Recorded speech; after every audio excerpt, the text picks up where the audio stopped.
नमस्कार, कू प्रेजेंस चुनावी तर्क वितर्क में आप सभी का स्वागत है। मैं हूं स्मृति रस्तोगी।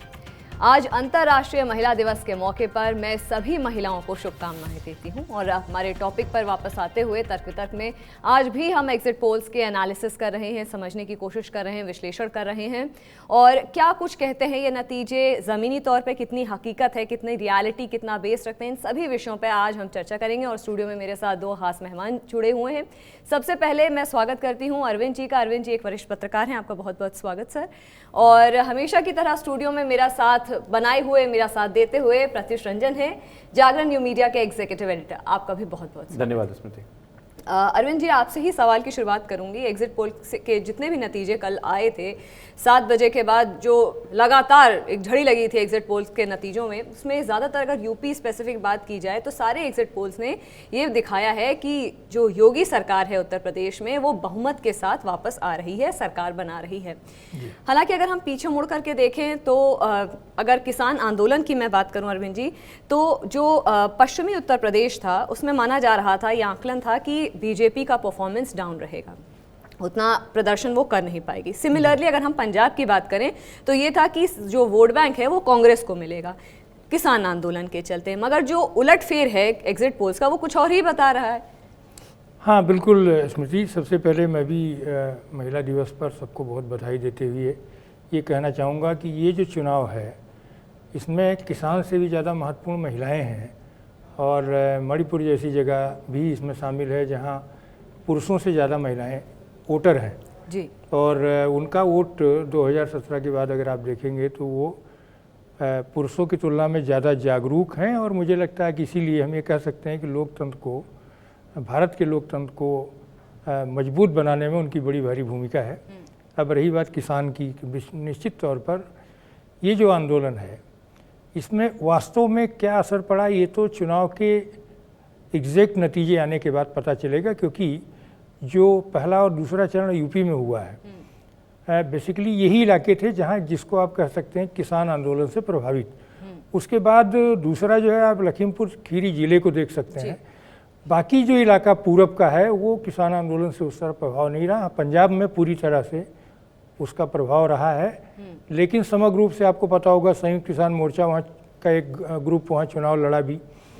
तो अभी हम लोग ये कह सकते हैं, बहुत सारे लोगों को अभी जो एग्जिट पोल आए हैं इस आधार पर उनका ये कहना है कि नहीं किसान आंदोलन का कुछ ऐसा असर रहा नहीं, लेकिन अभी मतलब छोटी छोटी चीज़ों का अगर आकलन करना है तो उसके बगैर एग्जिट पोल उन चीज़ों का मतलब आकलन नहीं कराता।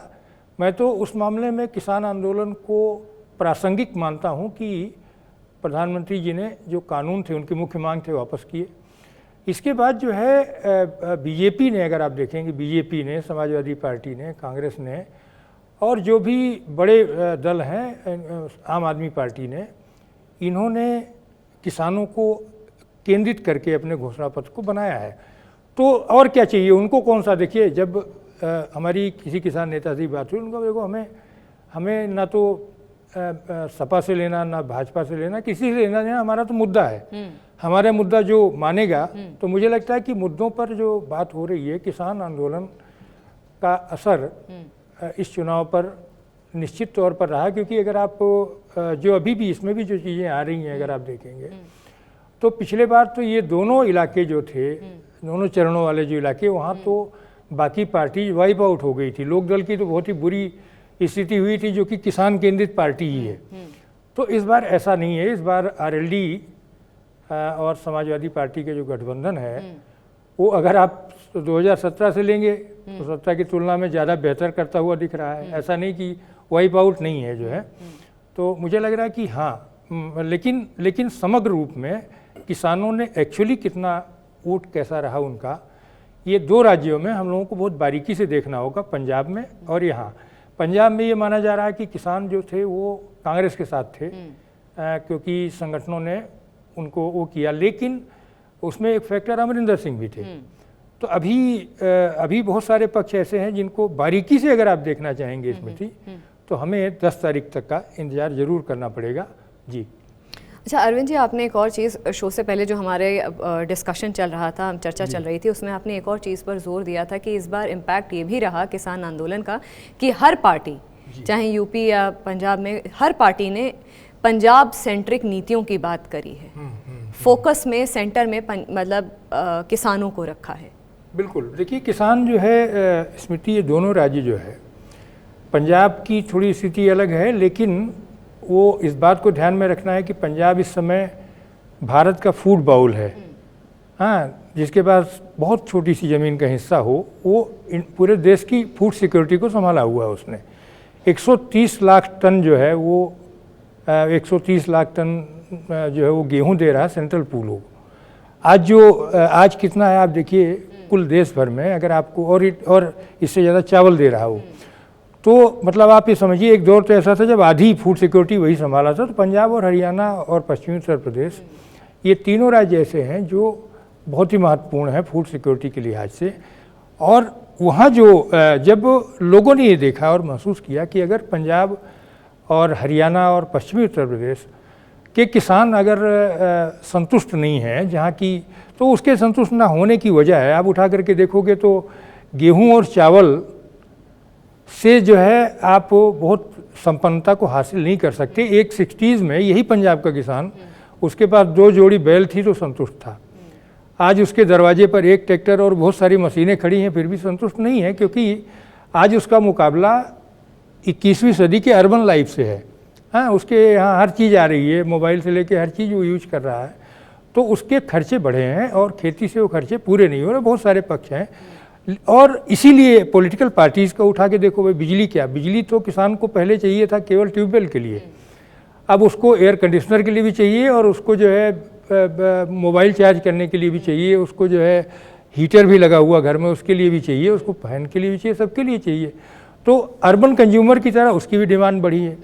तो इस नाते अगर आप देखे होंगे तो आम आदमी पार्टी ने कहा कि हम इतनी यूनिट बिजली फ्री करेंगे। तो वहाँ से लेकर के एग्रीकल्चर सेक्टर की जितनी इंपॉर्टेंट चीज़ें, आप गन्ना किसानों की बात कर लीजिए, आप MSP की बात कर लीजिए, तो ये इस आंदोलन का एक तरह से इम्पैक्ट मान सकते हैं। या राजनीतिक दलों ने महसूस किया है कि किसानों को लुभाने के लिए, अपने रीच पहुँचने मतलब बढ़ाने के लिए बीजेपी ने भी, कांग्रेस पार्टी ने भी, आम आदमी पार्टी ने भी और समाजवादी पार्टी के गठबंधन ने भी, सब ने किसान को केंद्र में रखा है। हाँ जी, बिल्कुल इसीलिए। और मुझे लगता है कि अरविंद जी ने खुद इतने करीब से जो किसान हैं, एग्रीकल्चर सेक्टर है, उसको बहुत करीब से समझा है, देखा है, उस पर मुझे लगता है कि 2 दशक से ज़्यादा इन्होंने ज़मीन पर काम किया है, तो बेहतर ये समझा पा रहे हैं कि एक्चुअली ज़मीनी हकीकत है क्या।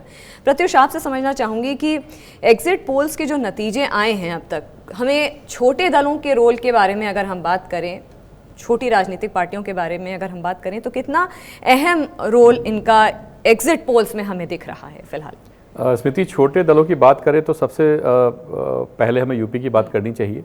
उत्तर प्रदेश चुनाव में बात करें तो कई बार देखें कि अखिलेश यादव की समाजवादी पार्टी को या अखिलेश यादव को खुद जो कॉन्फिडेंस निकल के आया था एग्जिट पोल के चुनाव, मतलब चुनाव से पहले एग्जिट पोल पे तो कहानी कुछ और हो रही है, बट जो कॉन्फिडेंस निकल के आया था वो कॉन्फिडेंस तब आया था जब उसके साथ कई सारी उन्होंने पार्टीज अपने साथ जोड़ी। पिछले चुनाव में वो कांग्रेस के साथ थे, उनको मनमाफिक रिजल्ट नहीं मिल पाया। उसके बाद ये छोटे दलों के साथ आए, जिसमें सुभाषपा थी और राष्ट्रीय लोकदल को अपने साथ जोड़ा इन्होंने, कई सारी पार्टीज को और जोड़ा। तो उसके बाद जो माहौल बना एक उत्तर प्रदेश के अंदर में कि ये सारे जो छोटी पार्टीज हैं एक अपने अपने जाति विशेष का एक बड़ा वोट ट्रांसफर करेंगे समाजवादी पार्टी अलायंस को।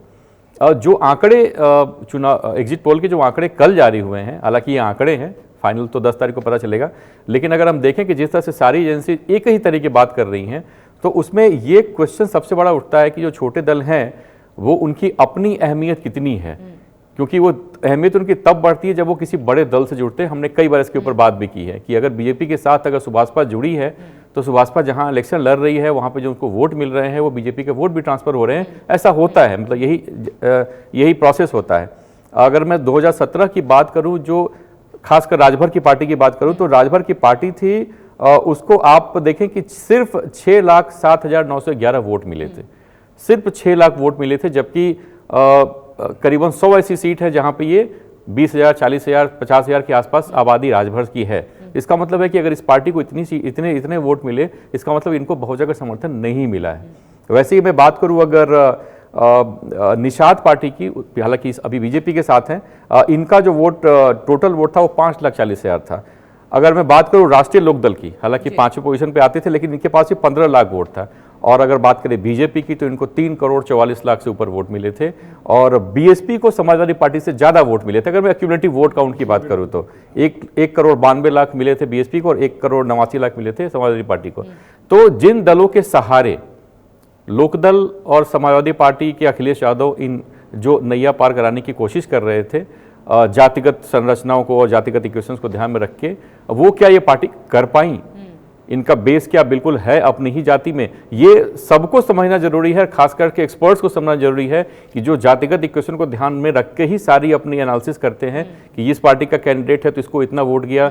नहीं, आज अंतर्राष्ट्रीय महिला दिवस है और महिला वोटर्स की हम बात आज कर सकते हैं, बहुत इंपॉर्टेंट है। सो महिलाओं ने खासकर इसमें बड़ा गेम किया है। अगर एग्जिट पोल के आंकड़े सही होते हैं तो महिला या किसी जाति को हो, किसी धर्म के हो, किसी भी कास्ट के हो, इन्होंने इनके मुद्दे क्लियर हैं और वो मुद्दों पे इनको लगा है कि अगर बीजेपी अगर ये आंकड़े सही होते हैं तो क्लियर है कि बीजेपी ने जो दावे किए हैं उन पे ये वोटर्स, साइलेंट वोटर्स, जो महिला वोटर्स साइलेंट वोटर्स हैं, ये उनके साथ खड़ी दिखती हैं। अच्छा, हमारी टीम ने कुछ क्रिएटिव्स भी तैयार किए हैं एग्जिट पोल्स के नतीजों को लेकर के। अब जैसे कि हम बात कर रहे हैं पंजाब की, तो पंजाब को लेकर के एक कंपाइलेशन है जिसमें एग्जिट पोल के जो नतीजे हैं वो, अगर हम आम आदमी पार्टी के आंकड़े देखें तो मैक्सिमम जो सीट्स हैं वो आम आदमी पार्टी को इन एग्जिट पोल्स ने दी हैं। अरविंद जी, आपका रिएक्शन लेना चाहूंगे कि इन एग्जिट पोल्स को अगर हम समझें करीब से तो डेंट तो लगा है कहीं ना कहीं, कांग्रेस के वोट बैंक में एक सेंध तो लगाई है आम आदमी पार्टी ने। हाँ, नहीं, देखिए, आम आदमी पार्टी का जो वोट बैंक है वो केवल कांग्रेस को नहीं वोट लगा है, वो सबको लगा है। मतलब आम आदमी पार्टी का उभार देखिए अन्ना आंदोलन से दिल्ली में हुआ, और दिल्ली में जो नुकसान पहुंचाया आम आदमी पार्टी ने वो बीजेपी और कांग्रेस दोनों को पहुंचाया जो है। इसके बाद अब आम आदमी पार्टी इस बार जो है, अभी पृथ्वी जी ठीक कह रहे थे ये महिलाओं वाला जो मुद्दा, लेकिन इस चुनाव में दूसरी महत्वपूर्ण बात है आम आदमी पार्टी का उभार। अगर ये नतीजे आते हैं तो आप ये समझिए, आम आदमी पार्टी के बारे में सामान्यतः ये कहा जाता है कि वो जहाँ जम गए तो फिर वहाँ जल्दी खाली करते नहीं जो है। दिल्ली उसका एक उदाहरण है। तो अब ये है कि उनके पास दिल्ली मॉडल है ना। अभी तक ये पॉलिटिक्स में बात होती है तो गुजरात मॉडल की बात होती है, वो दिल्ली मॉडल की बात करते हैं। हालांकि दिल्ली तो नहीं है, गुजरात मतलब पंजाब दिल्ली तो नहीं है, लेकिन काफ़ी कुछ हद तक जिस तरह का पंजाब का टेम्पर है वो उससे मिलता जुलता है। तो लेकिन मैं यहाँ इस जो ये एग्जिट पोल है इससे बहुत सहमत नहीं हूँ, क्योंकि जैसे पृथ्वी जी कह रहे साइलेंट वोटर केवल महिलाएं नहीं हैं। साइलेंट वोटर जो है, जो डाउन ट्रेडन कम्युनिटीज़ के लोग हैं वो भी होते हैं। इसलिए दलित वोटर, मुझे लगता है कि दलित वोटर जो है वो बड़ा इम्पोर्टेंट है, और दलित वोटर इन ब्लॉक चन्नी के साथ खड़ा होगा ऐसा मुझे लगता है, क्योंकि आज़ादी के बाद ये पहला मौका है जबकि पंजाब में दलित चीफ मिनिस्टर है, जिसको बहुत ज़्यादा मौका नहीं लगा, उसको तो 150 दिन भी नहीं मिला है अभी। तो मुझे लगता है कि ये पक्ष एक हो सकता है। हालांकि जब बहुकोणीय मुकाबले होते हैं उस समय होने वाले नुकसान, क्योंकि अमरिंदर सिंह भी भारतीय जनता पार्टी, और ढींढसा पद्म भूषण जिनको मिला, काफ़ी इंपॉर्टेंट लीडर हैं, अकाली लीडर हैं, ये सब लोग मिलकर के भी क्या ताकत बनते हैं या वाइप आउट हो जाते हैं। क्योंकि हम लोगों ने ये देखा है पिछले कई चुनावों में कि चुनाव में लड़ने वाले फोर्सेस कई होते हैं, लेकिन जब चुनाव का आखिरी दौर आता है और यहाँ तक कि वोटर घुस रहा है किसी और को वोट डालने के लिए, अंदर पता चला कि वो माहौल देख के किसी और को, तो चुनाव मुख्यतया 2 बिंदुओं पर केंद्रित हो जाते हैं। और उसमें भी अभी पृथ्वी जी एक बड़ी इंपॉर्टेंट बात कर रहे थे छोटे दलों का। छोटे दलों में जो इनका उभार हुआ उत्तर में, वो उस उभार को ले आने वाला एक केंद्रीय व्यक्ति हैं, वो है काशीराम जी। तो उन्होंने सबसे पहले इस बात को पकड़ा कि ऐसे नेग्लेक्टेड कम्युनिटीज़ जिनको कोई पार्टी ना तो वोट देती है और उनको अपना बैंक मान के चलती है कि ये तो किसके कहने पे चलो वोट दे देंगे, कहीं कोई अपर कास्ट के लोग जो डोमिनेट करते थे एक ज़माने में वो ले लेते थे, उनके अंदर एक ताकत उभर के आई है। अब उनके साथ वो नहीं है कि जैसे कहते थे भेड़ों को हाँक लेते हैं, तो हाँकने वाली बात खत्म हो गई। अब वो उनके जो लीडर हैं, उनकी बार्गेनिंग पावर है, वो अमित शाह जी के साथ बैठते हैं कुर्सी पर एक साथ सामने बैठ करके, जो वो जो है अखिलेश यादव के साथ बैठते हैं और रामगोपाल जी के साथ बैठते हैं, वो राहुल गांधी के साथ जो है बार्गेनिंग करते हैं, वो अब उनकी बार्गेनिंग पावर बढ़ गई है। तो ये जो सारे फैक्टर हैं अब चुनाव में बिल्कुल अलग हो गए हैं। लेकिन जो ये बातें आ रही हैं, मुझे लगता है कि पंजाब के नतीजों पर जो जितनी ज़्यादा सीटें दी जा रही हैं, मुझे नहीं लग रहा है कि ये नतीजे इस तरह से आएंगे और आम आदमी पार्टी निश्चित तौर पहले से अच्छा करेगी। लेकिन मुझे ऐसा लग रहा है, मुझे मतलब इंडिविजुअली ऐसा लग रहा है कि मैं जो चीज़ें देख पा रहा हूँ, हाँ, वो इन लोगों ने असेसमेंट ठीक से किया नहीं, अर्बन असेसमेंट या तो हुआ होगा, ऐसा लगता है मुझे। जी जी जी। अच्छा, अर्बन असेसमेंट की बात करें अरविंद जी, प्रत्युष, अगर चलिए ये तो थे एग्जिट पोल के नतीजे, जो कुछ भी बोल रहे हैं आम आदमी पार्टी को क्लियर मैंडेट दे रहे हैं, बट मैं आपसे पूछना चाहूँगी कि आपने जितना समझा है, क्योंकि आप बहुत वक्त से मतलब आप इस सब्जेक्ट को कवर कर रहे हैं, आप समझते हैं, बेहतर समझ है आपको, अगर कोई पार्टी किंग मेकर के रूप में उभरती हुई दिख रही है पंजाब में, अगर आगे चलकर ऐसी सिचुएशन आई कि कोई पार्टी को किंग मेकर का रोल मिलता है, तो वो कौन सी पार्टी अपने हाथ में वो कमान रखने के काबिल होगी? स्मृति, अगर पंजाब की बात करें, जैसा कि विनीत ने बताया, बहुत ही इंपॉर्टेंट बात रही है जो उन्होंने दलित कम्युनिटी के बारे में बताया।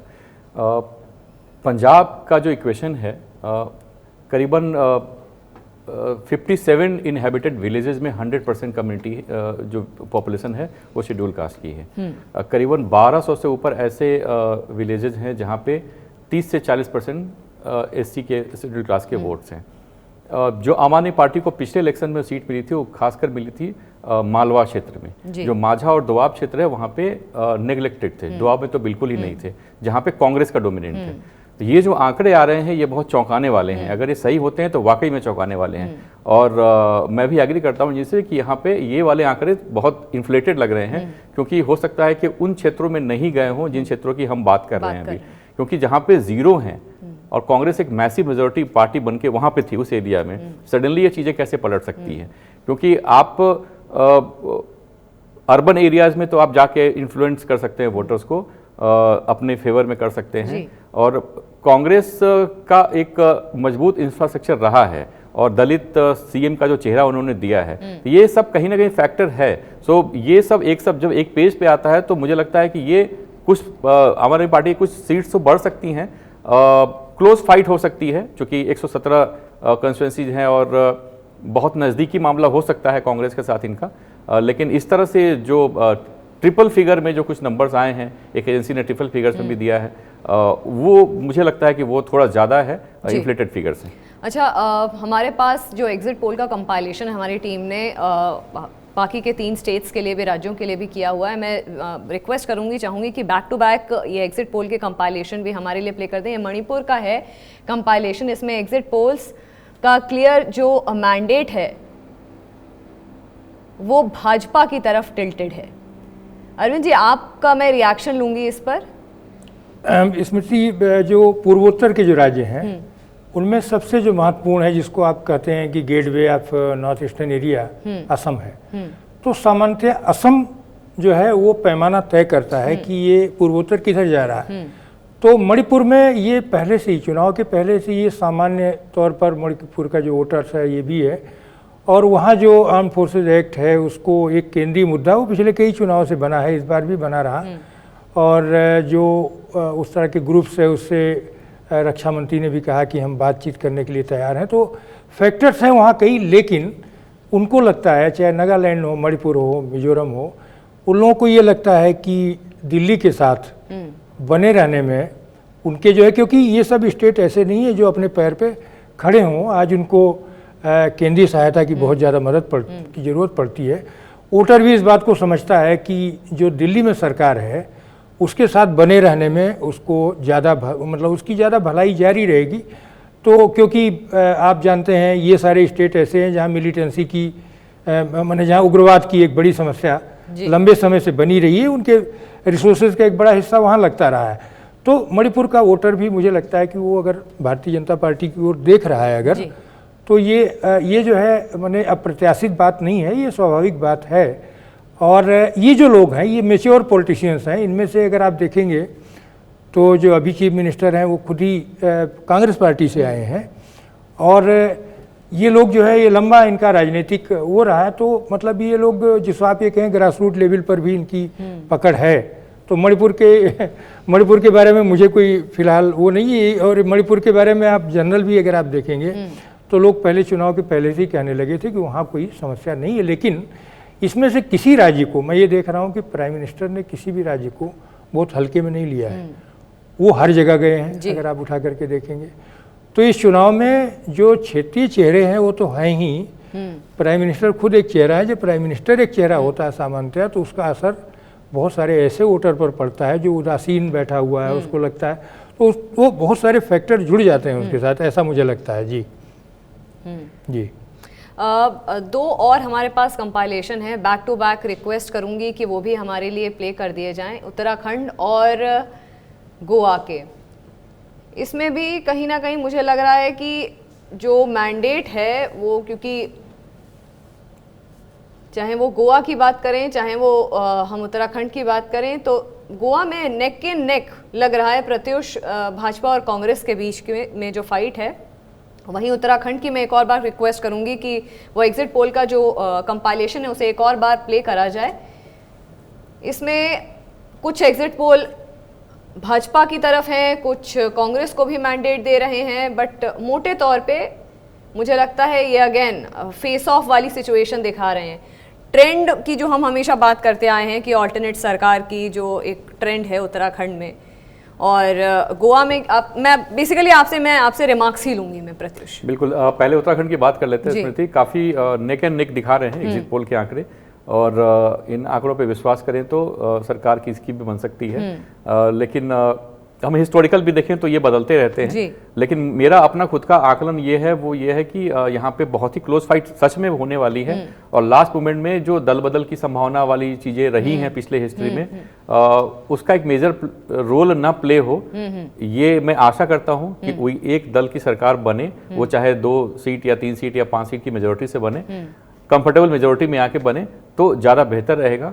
गोवा में 2 नए फैक्टर, टीएमसी का और ममता बनर्जी का और आम आदमी पार्टी के वहाँ पे जो प्रेजेंस हुआ वो एक बड़ा फैक्टर बन रहा है, क्योंकि वो वहाँ पे ऑलरेडी प्रेजेंस दो बड़ी पार्टी उनके वोट पे कहीं ना कहीं थोड़ा सा असर करेंगे। छोटा स्टेट है तो बहुत ज़्यादा वोट नंबर्स हैं नहीं, लेकिन वो परसेंटेज में कहीं ना कहीं डेंट मारते हैं। तो वहाँ पे भी बिल्कुल यही सीन जो आंकड़े दिखा रहे हैं उसके हिसाब से है, और वहाँ भी बहुत ही क्लोज फाइट रहने की संभावना है। तो ये धारा किधर भी जा सकती है दोनों, ये उत्तराखंड और गोवा में दोनों की अगर हम बात करें तो। अच्छा, हमारे पास कुछ ट्रेंडिंग कूज भी हैं जो पॉलिटिकल फ्रेटर्निटी से आए हैं, ये पोस्ट आई, उन पर भी नजर डाल देते हैं। अपनी टीम से रिक्वेस्ट करूंगी बैक टू बैक ये प्ले करेंगे। पहले जूही सिंह का हम ये कू पढ़ लेते हैं। आवश्यक सूचना एग्जिट पोल देखना आपके मानसिक व शारीरिक स्वास्थ्य के लिए हानिकारक हो सकता है। अगला कू शिवपाल सिंह यादव हैं, ये कह रहे हैं एग्जिट पोल्स द्वारा दिखाई जा रही तस्वीर आभासी, भ्रामक और अविश्वसनीय है। जनता इसके पीछे की मंशा को बहुत अच्छे से समझ रही है। समाजवादी गठबंधन पूर्ण बहुमत की सरकार बनाने जा रहा है। अगला कूप भी हम देख लेते हैं। नंद गोपाल जी हैं, ये कह रहे हैं 1985 के बाद से उत्तर प्रदेश में कोई भी सरकार रिपीट नहीं हुई है। इस बार 37 वर्षों का रिकॉर्ड टूटने जा रहा है। भाजपा इतिहास रचने जा रही है। लास्ट वाले कू से ही हम शुरू करते हैं। अरविंद जी, आप का रिएक्शन लूंगी नंद गोपाल जी के कू पर कि कोई सरकार रिपीट नहीं हुई है बट इतिहास बदलने वाला है। योगी सरकार की वापसी की बात कर रहे हैं। देखिए, बहुत सारे ऐसे मौके हुए हैं यूपी के राजनीतिक इतिहास में जबकि मुख्यमंत्री तो रिपीट हुआ है, मतलब मुख्यमंत्री आया है लेकिन कुछ दिनों के बाद दूसरा बना है, ये भी हुआ है जी। और जो ये तो वाकई 10 तारीख को पता चलेगा। लेकिन इस पूरे जो एग्जिट पोल में एक बात आ रही है, आपने देखा होगा कि बहुत सारे लोग 300 सीटें पार करने की बात भी कर रहे हैं। ये यूपी की पूरी जो पॉलिटिकल हिस्ट्री को अगर आप देखेंगे तो 1952 में जो चुनाव गोविंद वल्लभ पंत के नेतृत्व में हुआ था यूपी में, तब से और अब तक 4 ऐसे मौके आए हैं इतिहास में यूपी के जबकि कोई पार्टी 300 सीटों को क्रॉस कर पाई है। उसमें से 2 तो मौके थे कांग्रेस के ज़माने में, पंत जी के बाद 1980 में वो मौका मिला है। फिर जब सारी अपोजिशन की पार्टी एकजुट हुई 1977 में मौका मिला है, और अब 2017 में मौका मिला है। तो जिसको आप ये कहिए कि वो पिछली सदी के चुनावों के बाद ये मौका आकर के मिला है। उत्तर प्रदेश एक देश जैसा है, कोई इसको आप अगर अभी भी देखेंगे इसमें तो और इसका महत्व अभी स्मृति राष्ट्रपति के चुनाव में भी है। बिल्कुल। और राष्ट्रपति के चुनाव में भी सबसे ज़्यादा वोट इसी राज्य में है, मतलब आप समझिए करीब 8-9% वोट, टोटल वोट का राष्ट्रपति चुनाव में जो पड़ता है उसका वोट यही है। तो इस नाते भी अभी जो बातें आ रही हैं, मुझे लगता है कि अभी भी मैं कह रहा हूँ कि पूरी तस्वीर तो हम लोगों को वहाँ आएगी, 10 तारीख को लेकिन समझ में वाकई ये बात सही, उन्होंने ट्वीट में जो बात कहा, अगर रिपीट होता है। लेकिन अभी क्या है, मैं एक राजनीति का विद्यार्थी होने के नाते या एक जर्नलिस्ट होने के नाते ज़मीनी तौर पर ये देख रहा हूँ कि करीब 39 ईयर ऐसे रहे जबकि कांग्रेस के चीफ मिनिस्टर रहे जी। लेकिन तीसरे आम चुनाव के बाद अगर आप देखेंगे तो स्टेबल नहीं रहा उत्तर प्रदेश। और उत्तराखंड जो कि इसी का हिस्सा था, 2000 में राज्य नया बना है, तो आप उठा के देख लीजिए 10वें मुख्यमंत्री हैं जी। 10 के हिसाब से आप जोड़ेंगे तो 50 साल होना चाहिए था मुख्यमंत्री का टेन्योर, लेकिन स्टेबिलिटी नहीं है। गोवा और गोवा में भी स्टेबिलिटी नहीं है, 87 में राज्य बना है। तो ये माना जाता है कि छोटे राज्य स्थिरता का पैमाना है। तो आप ये देखेंगे तो सबसे स्थिर है। अभी मुझे लग रहा है ये एक चर्चा का विषय रहेगा कि अस्थिरता ये जो दोनों राज्यों में है, ये जरूर एक मुझे लगता है एक चर्चा का अलग लेकिन नंदी जी ने जो कहा है ना स्मृति, ये बात सही है कि अगर ये रिपीट होता है तो अपने आप में एक नया इतिहास बनेगा। क्योंकि पिछले लंबे इतिहास को अगर आप यूपी के देखेंगे, 67 तक आप मान सकते हैं कि कांग्रेस का वर्चस्व रहा। उसके बाद 67 में जब टूटा है तो मल्टी पार्टी, उसके बाद जिसको आप ये कहेंगे कि एक बड़ी पार्टी के तौर पर उभार किसका हुआ है, उभार हुआ एक रीजनल पार्टी और एक नेशनल पार्टी है। उसके पहले भी नेशनल पार्टी और रीजनल पार्टीज में थी, तो नेशनल पार्टी है बीजेपी जो एमर्ज करके आई है सामने। और लेकिन बीजेपी को अगर आप 17 के पहले देखेंगे तो उसके पुराने चुनावों में 100 से भी कम में आई है वो। अब उसके पहले के चुनाव को अगर आप देखेंगे लंबे समय तक, इसीलिए हम लगातार ऐसे कूच दिखाते रहते हैं, क्योंकि ये न केवल एक दिल की बात मंशा होती है, बल्कि ऐसे इन्फॉर्मेटिव भी कई बार पॉइंट्स होते हैं कई बार जो आम जनता को नहीं पहुंच हमें भी जानकारी मिलती है। ये नई जानकारी हमारे लिए भी होती है। फिलहाल आज शो में इतना ही। अरविंद जी आपका बहुत बहुत धन्यवाद, प्रत्युष आपका बहुत बहुत धन्यवाद। टाइम समय क्योंकि हमारे पास कम है, चर्चाओं के लिए जो विषय हैं वो अनेक हैं, तमाम है। 5 राज्यों में जो चुनाव हो रहे हैं वो मामूली बात नहीं है, तमाम चीज़ें कवर करने की हमारी भी कोशिश है। फिलहाल आज के लिए इतना ही, मुझे दीजिए इजाज़त, नमस्कार।